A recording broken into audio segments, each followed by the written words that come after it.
Ndinotsamwa nzadzi. Shamwari. Ndinotsamwa. Nira ndikudzi.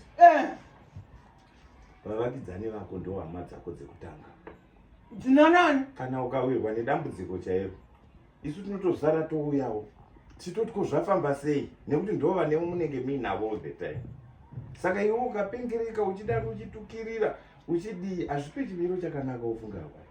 Hanzvadzi nandidi zvandinoitwa nenext door. Amai mandingati. Handinipinda!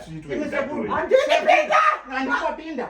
Sekuru mukwana hanzvadzi nyuko amai avauya kundikumbira zvakanaka ndikurodo. Gara pasi. Amai munobhowani. Toenda nyara handisingana kwekunyarira.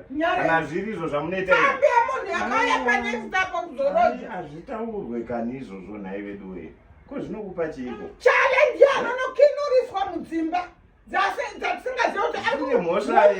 munei. Zvine mhosva yei? Pamwe vanetseka kutadza kukinura dhoo vodaidzwa munhu womurume kuti avabatsire. Iwoti zvatoipa. Amai musamboari zvamunoita. Unotanga akave mwana mudiki wobva aitiswa zvinhu zvisiri zvere. Akuitiswa.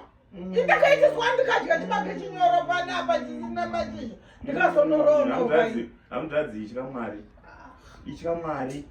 Chigwavha chenyu. Ko zvaunopfeka bhachi. Chigwavha chako icho. Saka yatokwandiri futi. Yatokwandiri futi. Sekuru hanzvadzi yenyu ika. Handine kana iwaita uchisapata manext door. What are you? Ndo magariro amunoita aya. Handine kana handine ndakandini. Aiwa hamudadzi yangu iri kurwara. Hamudadzi yangu iri kurwara. Next door. Hakuna zvakadaro. Tribe yakaichi. What kind of a tribe is the next door? What kind of a tribe is the next door? Chinyara kanhai. What kind of a tribe? Naiwe shamari. Nai hamudadzi. Nai mwana wamai vangu chii chakupinda? Don't support next door. Ha? Don't support. Pane zvawamwa here chiiko? Sekuru ndiri munhamu. Every day zuva rega rega sekuru amai mbotauraiwo navo sekuru. Handinombozvawo ndo magariro amuri kuita akadai.